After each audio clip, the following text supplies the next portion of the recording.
As entrepreneurs, there's a reason why we decided to leave our 9 to 5 for an 8 a.m. to 10 p.m. I'm here to tell the stories of why we all hustle and grind for our companies. On today's podcast, I'm speaking with Aaron Lyon. So, Aaron, thank you so much for being on the show. I really appreciate it. You're a man to my own heart because you've just, if you have a job title that you haven't done yet, it's probably like four of them, I think. And I think it's something that I really appreciate because I tried out a whole bunch of different jobs until I found what I really loved. So, glad to have you on here. Really looking forward to hearing your story and about your books. So, again, thanks so much for being on. Yeah, thanks for having me. And pole dancer is not in the list of that's a typo. If you've Okay. seen that in the career list, actually, that's a typo. So Just want to make sure. Okay. Just, yeah, just bring some clarity to it. working on an updated resume. I love it. But so, when I went to read your bio and kind of some of your background, you do have a ton of different things you've done. Let's see, wedding videographer, voiceover artist, author, stage performer, customer service rep, paperboy, service manager. I mean, you've done a lot. And what really hit me on that is the very first word that came into my mind when I saw all of the list of things that you've done is, oh, you're an entrepreneur. You're very Right. much an entrepreneur. Because I think as entrepreneurs, we run into this situation where we're trying to find what that one thing that we're really good at is. And is that what you went through? Or, I don't want to just come out and write and say, why did you have so many jobs? But why did you have so many jobs? Jeez, put me on the spot. Right? Yeah, no, I've always felt in a job, you're working for someone else's dream, number one. So as I'm sitting there and I'm filing whatever paperwork, god awful paperwork I have to do to punch this clock, or whatever data entry, or managing people or delivering papers or whatever those things are, it's always working for someone else's dream. And so I play well, I play nice with kids in the sandbox, but when it comes to actually doing that for 8 hours a day, I just found it so soul sucking. And so I would quickly burn out, and then I got to try to find the next thing. But whenever it was a creative pursuit and it was the thing that I was doing for myself, man, so much more longevity. I was so much more at home. I felt like this is where I belong and this is what I'm supposed to be doing. And so it's a completely different mentality. You're not punching a clock for someone else to give you a handout. You're rising and falling on your own merits. And I thrive on that. I thrive on that. That's where I belong. Yeah. And I think that's something that's really intrinsic to being an entrepreneur is that we figure out our own way. We have, we're going to go out and try it. We're going to push the button and see what happens without actually reading the instruction manual. We're going to just, there's a level of freedom. I was Yeah. like, I would turn, if there was a light switch when I was a kid, my mom always had problems because she'd hold me in her, it was like, that was less than a year. So, and I would just try to flip every light switch I could just to see what happened. So I think they should Yeah. have identified early, but You I think don't it's know if you don't try. exactly right. Exactly. And so that's really what I saw in that is like, yep, you're an entrepreneur. We try different things. Often we have different careers, throughout our lives. And so it's fun to see. And I think it's a lot more fun that way. I Yeah. really do. Well, one of the nice things about it is just I don't regret really any of those careers. I mean, you could poo-poo wedding videography till you're blue in the face because you're dealing with bridezillas and momzillas and groomzillas and fatherzillas and every pastorzillas. And it's just, God, it was so fulfilling at first, but then you find out the drawbacks of the actual career that you're embroiled in, and now you feel stuck. Um, Yeah. but looking back, that was a huge breadwinner for us at the time. It brought in lots of income for us, nowhere near what voiceovers does. Mhm. But while it was fundamentally satisfying at the beginning, you just kind of find little chinks in the armor as you go along, and you discover the politics of it, and that's souring. And you just realize, you start to get disenfranchised because the clients become so demanding and so taxing and so soul sucking. I used that word before. You have to leave. So I didn't belong in that career long term, but it did teach me business acumen. It did teach me customer service. It did teach me the desire to do a really good job and bend over backward to create. That was the part of it that I really liked because I had carte blanche freedom to create a wedding video that I liked without them sitting and bird dogging me while I'm producing it. I love the creative side of that. So any of those careers that had a creative aspect to them, those are the ones I probably stayed in the longest. We're talking like 2 or 3 days. Exactly, exactly. And I think that, videographer, especially wedding videographer and that sort of thing, the other thing that you learn too is I think videography itself is a skill. And I think it's a very useful skill, just like video editors. I mean, video editors right now are an incredibly hot market because Netflix and Hulu and all these companies are putting out so much content. When I realized that, how much editors get paid, I realized I'm in the wrong industry. It's Yeah. a lot.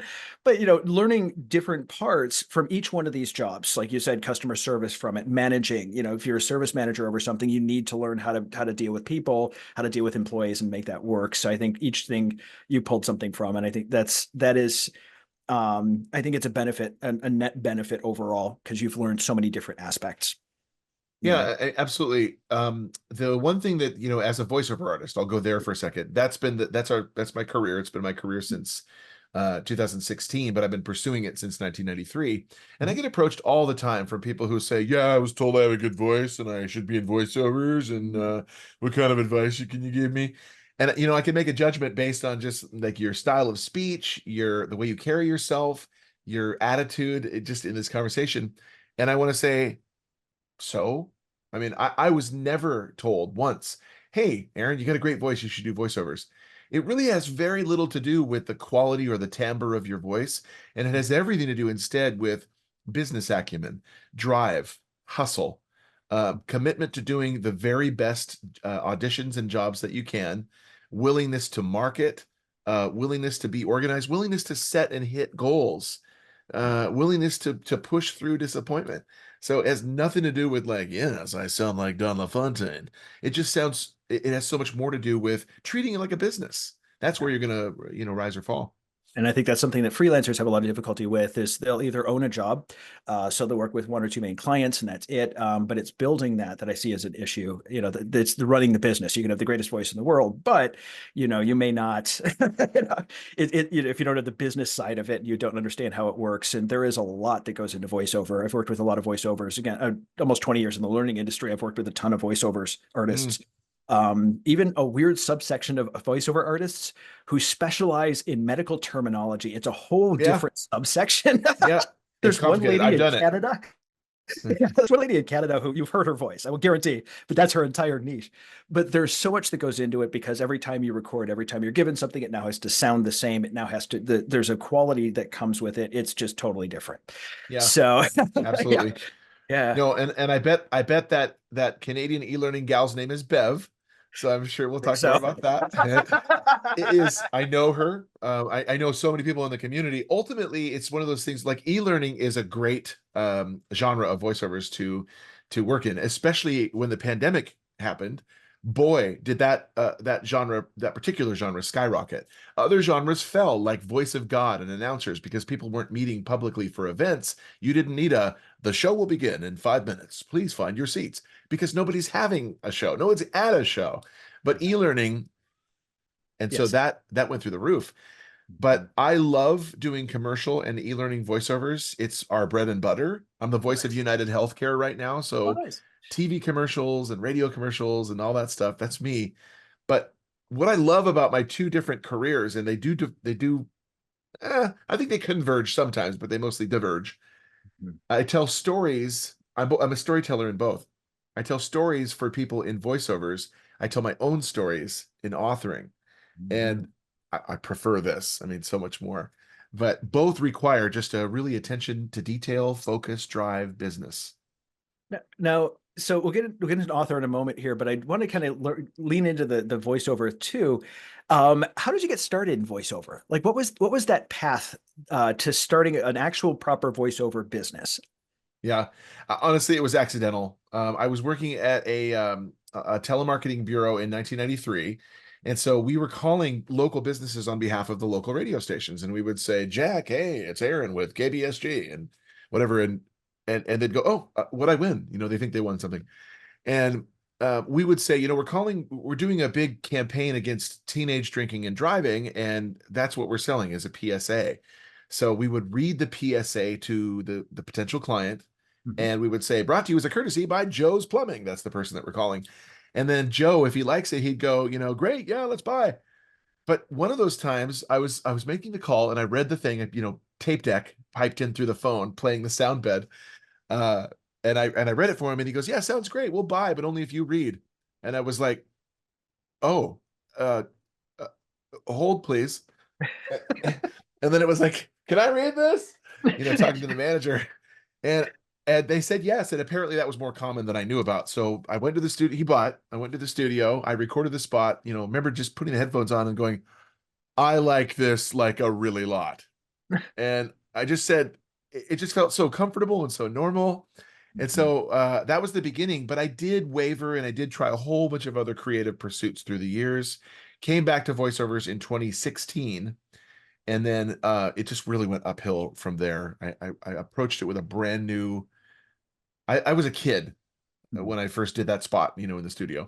But now I was mature and I was ready for a full-time career and I just treated it differently and it skyrocketed. I mean, it's bought our house, pays our mortgage, puts our kids through school. Yeah. So. Exactly. And it is fun to be in. It's a harder job than you'd think it is. It's not just reading off. There's a lot more to it, but it is a fun career. It is. It Yeah. is full of rejection, Yeah. absolutely full of rejection. And some people just like to say, and I'm sure Bev would agree with this too, it has very little to do with rejection and everything to do with selection. Yeah. So they didn't reject you, they just selected someone else. But man, you really do have to have a thick skin and just pump out those auditions and Yeah. continue to, market and get your voice out there because there's a lot of competition now. Yeah. And the other fact of it is they may reject you not because of anything you've done wrong. You could be the best voiceover artist in the world. It just this doesn't match our brand standard, and we're going to go with someone else. Yeah. They It can can be reject very you because subjective. yeah, they can reject you because your name is Aaron, and Yeah. their ex-husband's name is Aaron. You could have the perfect voice, but that's why you just have to learn to not take it personally and just move on. You can't steer life by the rear view mirror, Plan Mhm. the audition, leave it there. If they come back and they award you a job, great, but just keep moving on, planting Exactly. seeds. There will always be another job out there because it's such a huge industry, and nobody really thinks about voiceover artists, but it's actually a huge industry. So It's yeah. massive. So now tell me about the sequence of events that happened to transition you into being a novelist. So I was actually what you just said, a mammoth industry and all that stuff. It is true, although it is crumbling right now. And Mhm. so that was the impetus for me to launch back into authoring. So Mhm. I explained toujours. So as a voiceover artist, I wrote and published 6 voiceover books on voiceover business. Mhm. They are business. They do contain, business. It's a business reference guide, all of them, but they're very satirical. There are chapters that are purely there for comedy, for inspiration, for encouragement in an industry where we face so much rejection. We need that. Mhm. So, and I was a blogger. I had, 4,000 subscribers at one point, published 300 blogs. So I've been a writer all this time. Last year was my best year ever in voiceovers, Mhm. partially, well, not partially, largely because of United Healthcare. But Mhm. literally January 1st, it was like someone flipped a switch. Mhm. So last year we were dealing with the usual suspects of lowballing clients, underbidding colleagues, the economy. But then on top of that, you also had, excuse me, you also had the SAG-AFTRA strike, Mhm. Yeah. and you had where AI really came to the fore with Chat GPT and OpenAI. And Mhm. people, sadly, will, in many cases, much prefer to spend $49 on crappy software like Speechelo, where you type in what you want it to say, it spits it out, you run it to the press, and there you're good. And rather than hire a hardworking, and we do work hard, Mhm. voice actor, a real human. So I have seen my income erode. I've seen the industry erode. And last year I just said, I need to pivot Mhm. and I need to adapt and overcome. That's what I've been about for 20 years. And I said, what can I do where I'm good at it? And it was instantly, I'm a storyteller. I'm going to write stories. I've written them before. I've written several before. I've written all these blogs that are, some of them are very fictional, Dave Barry, satirical. And so last fall I said, I do want to be a novelist. I've been it before. I've written books before, but I want to write a book about an alien invasion. Hmm. because my favorite movie is Aliens. You know, I'm sure it is yours. Oh yeah, I love And Aliens. yeah, best movie of all time. Absolutely. Um, it is fantastic. It's just like I can watch it over and over and over again, and I have. I it's such a good. It just has everything. It has everything. Mhm. So like you know, Ben-Hur, Sound of Music, Aliens, way up above. Yes. Um, so I wrote one, and then I just realized as I was going through, holy cow, there's some subtext happening here that indicates a much more robust story. So it ballooned into a trilogy, and then I went back and wrote a prequel for it, and then another prequel, and now I'm working on a sequel. So it what once was just a single book and then a trilogy has now become a hexalogy. And Uh-huh. I have never been happier, man. I love writing this story. I was So, meant to write this story. so you pulled a Star Wars, basically. Yes, but I promise right here and now on Hustle and Grind, never to George Lucasize it ad nauseum. You know, there will never be a Jar Jar. I promise you. There Please are no. aliens, but no Please, Jar please Jars. no. Please no. Okay. His voice is a trigger word. I'm sorry. I know it is. I know. Let's use glass or Tupperware instead. I know, right? Exactly. Like can. It's got Can. something different. But Oh so boy.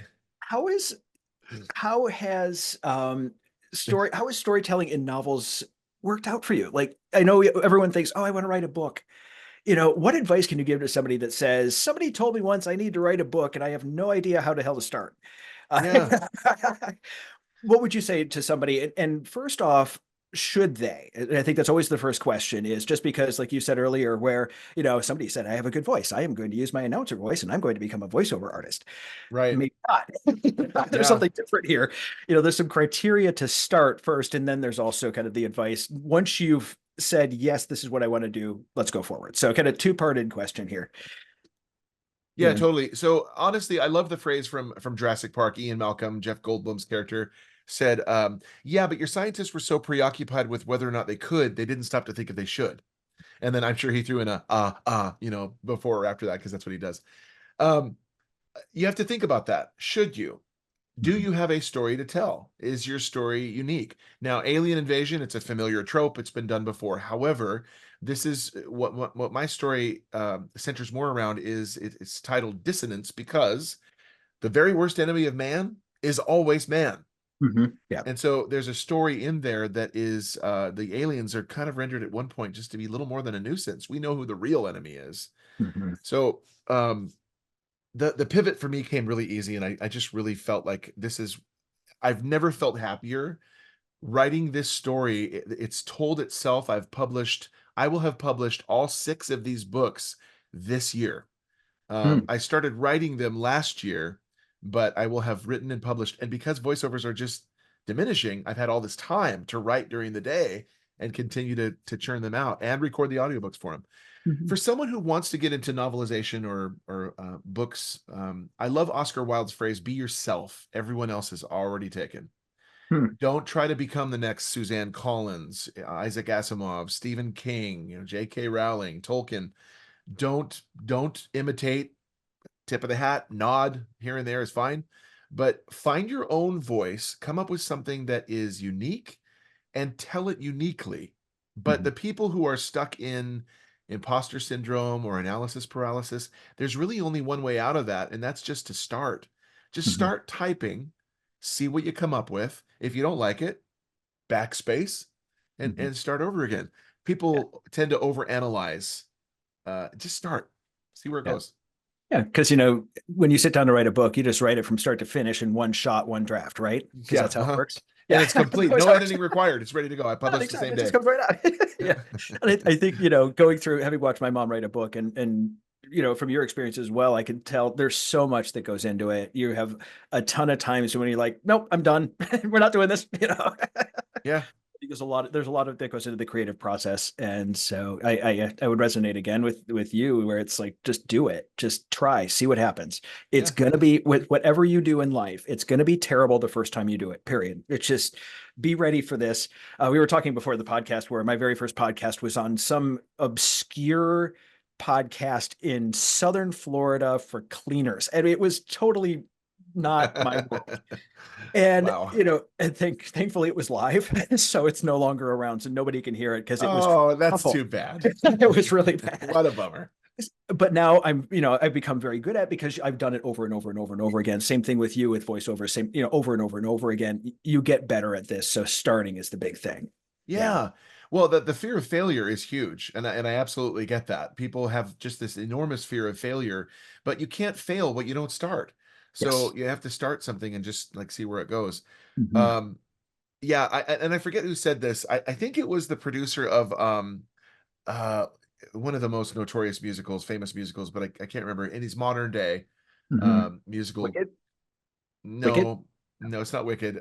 It's the I'm not gonna remember. All right. But what he said, and I think this was him, he said, what I'm doing right now is I'm scooping sand into the sandbox and I'll build sandcastles later. Hmm. So that's all you're doing as you're prepping for a book is you're just scooping sand into the sandbox and it's gonna take form and towers are gonna rise and they're gonna fall Hmm. and you're going to restructure things and reshape it how you feel as you go. Whether you're a pantser or a planner, I err much more on the side of pantser because I wear pants. No, I'm kidding. Because I actually am much more organic. Mhm. The planner tends to go bullet point, bullet point, bullet point. Um, Pantsers aren't bereft of, forward momentum or mileposts or ultimate destinations. It's just they prefer to kind of let the characters lead them. Mhm. And I think that's a great way to start is just let your characters lead you, Hmm. see where they take you, because Mhm. you may go, wow, I had no idea. I mean, you could go, I'm going to have them go here and they're going to say this at this point and they're going to do that and then that's going to happen and then blah blah. Art imitates life. It doesn't ever work out that way. Mhm. Things kind of happen to you and you adapt and overcome. So try to write that way. That's nice. I love that. That is that is very helpful. And I think that a lot of times, again, like you said, analysis paralysis is a big thing, Yeah. and getting out of your head and just kind of letting it go. Sometimes that's where my best stuff has come from. I'm pretty sure you've got the similar mindset where really great, some the really great things come in the moments that we don't expect them to and we haven't planned. Yeah, Yeah. exactly. And I love that. It's the only way that's the only way I really thrive. I mean, Mhm. just seeing where it takes you. I was telling someone in an interview earlier this week, there are things that I put in the earlier volumes of Dissonance where it was kind of like there, but for the grace of God go I. Later on, I wanted to build on something and went, oh my gosh, thank God I put that little, 8-word sentence in here Mhm. because that allows this, Yeah. later on, it allows this narrative. And one of the greatest experiences I've had in writing this is writing the prequel, because in Dissonance Volume 1, 2, and 3, Jet, the protagonist, has flashbacks to before the invasion, during the invasion, shortly after the invasion. And so I had items in the trilogy that I needed to flesh out a narrative for. So I was like, okay, I can grab that. And they're bullet points, but now I have to write a narrative for them because he's remembering those. Hmm. And so now I need to have them in the prequel. And it was such a fulfilling read because I almost had the story completely mapped out for me already. Mhm. Absolutely. I think I heard what was it? Alex Hermosi say something on a short this morning about how, if you think that people in business know what they're doing, you're very mistaken. We're figuring it out on our own. And I think that might, that sounds like that sounds like the way you do things. And and it's the way I do things. And I love it. Yeah. More Yeah. good stuff. Because if I overplan, I get in my head. I'm a chronic overthinker. I'm really bad. So if I get out of that mode, then it's just like, let's go see what cool stuff we can do. Yeah. You know? Do you think Mariah Carey really sounds like that? No. Yeah, no. She and Whitney Houston and Barbara Streisand and Celine Dion. No, no. There's a little thing called punch in the Uh, studio.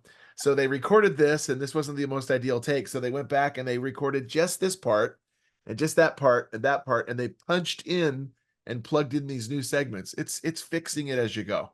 yeah. It's fine. Exactly.